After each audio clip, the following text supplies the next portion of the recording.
How's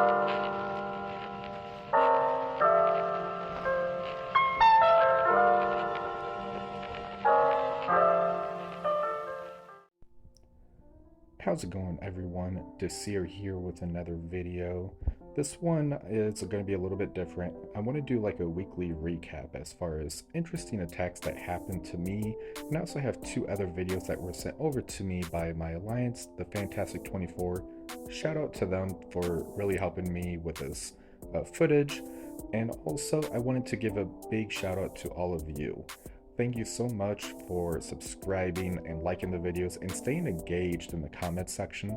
That means so much to me because I wasn't sure where this was gonna start. As I said, this was a passion project. I wasn't sure what was gonna happen with it, but it was something I kind of wanted to do on the side just for some fun. So thank you again. I appreciate all of you. So let's get started. We're gonna take a look at some of these teams and some of these attacks and kind of analyze it together. For the first attack that we're going to be looking at, it came from round 1. This was Tony Stark. This is where I had that 40 million punch up, and it happened in room 4. So as you see here with my Secret Defenders with Jessica Jones Hughes, Super Skrull, Undying, and Spider-Man Noir. This one really threw me off. So right away, you're going to see the Super Skrull put the exposed on Ms. Marvel highlight. That way anytime he hits her, it's going to do the extra damage to the full team, and she's going to put the time on herself anyways, so that's a really smart move right away. The zombie Juggernaut is able to put the slow on the entire team even with the extra boost of resistance that Jessica Jones gives out. And right there, Ms. Marvel highlight's down, but something that you're going to be mindful of if you attempt this attack is Greg, who is the Undying Asgardian that Hela summons. Those will be giving energy to the other side, so you're already feeding them energy, but you're seeing right here that he's making pretty quick work of the team. I'm not sure if that's because he was level 100 and now is level 96, but it's something to be mindful of. I wouldn't really attempt this myself, but I found it really interesting, so I wanted to bring it to your attention.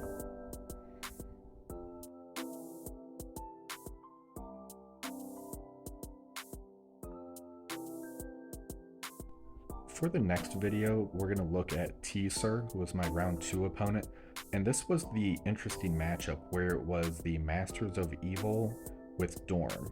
I kind of looked at this video a few more times to see how it works and how it can go wrong, so we're going to take a look at this one together. So right away, you're going to see Kang use his special on the Rogue and the Cyclops. That's really important because that's going to keep Rogue slow, so she's not going to get the special off. Titania's going to put the ability block on a Forge, and here you're going to see the Rewind from Ultron go on Nightcrawler to kind of keep him back from doing the stun. Moonstone here is going to put the stun on Nightcrawler, which is a really smart play. The important thing in all of this is Gambit hasn't been touched, and that is extremely important, as we're going to find out later.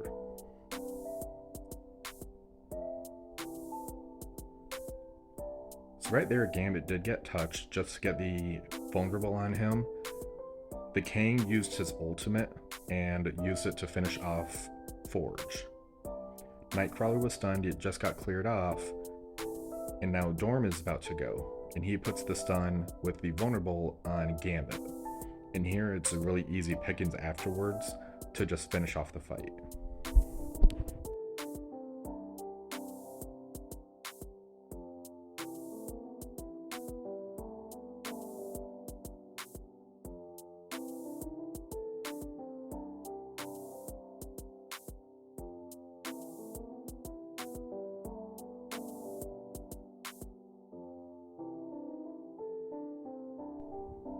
So let's take a look to see how that fight can go wrong.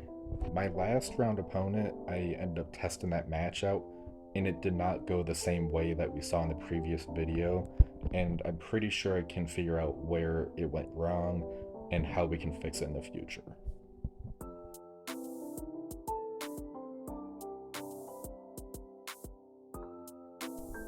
So right off the bat, we see the placement is different.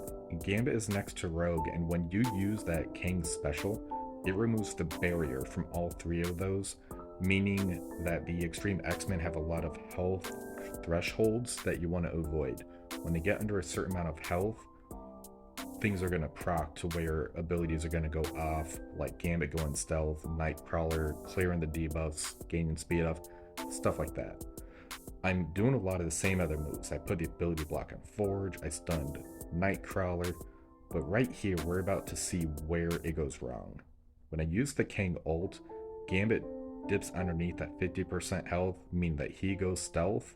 Rogue is stealth as well. I still kill the Forge, but now when I use Dorm's special to put the trauma and the stun, I have to hit Nightcrawler, and Gambit is able to keep teeing off on me, and when they're under that 50% health, we know how much damage they can do to us.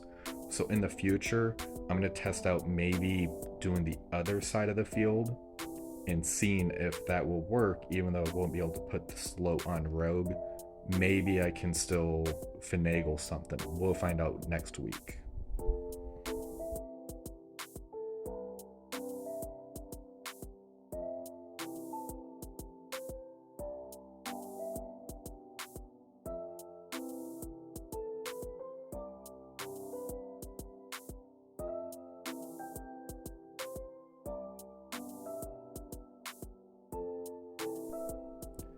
This video here is submitted from my alliance mate Tetra.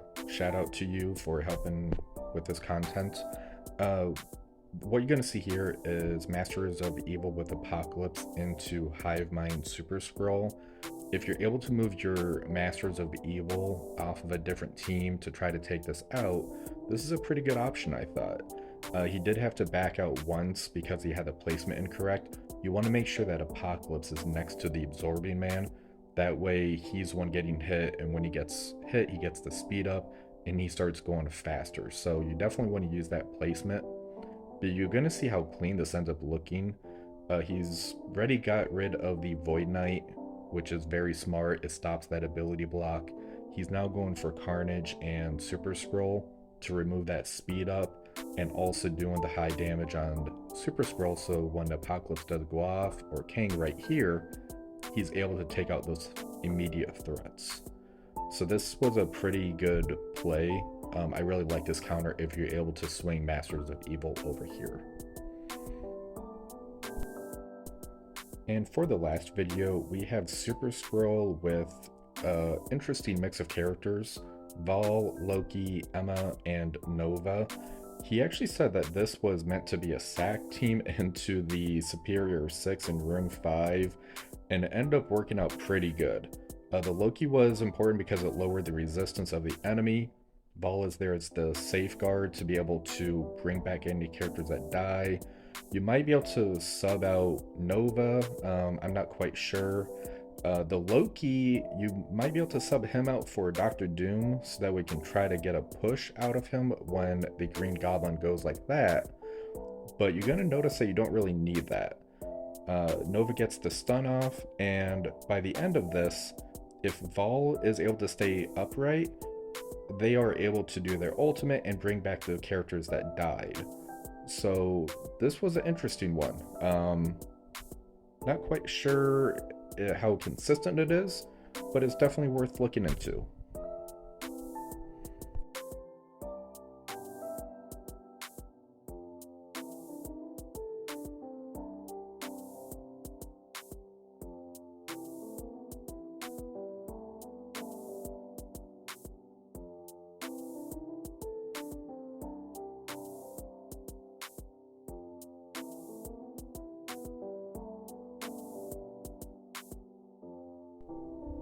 And that's all the videos I have for this week. Let me know if this is something that you would like me to do on a weekly basis. I can try to get some videos from my alliance mates, any interesting videos that I see that were used against me, or that I even used on my matches that we might want to dig a little bit into further. Just put in the comments, hey, let's look at this matchup a little bit closer, and we'll do this every week if you guys want me to do that. Have a wonderful rest of the night, and I'll see you guys next week.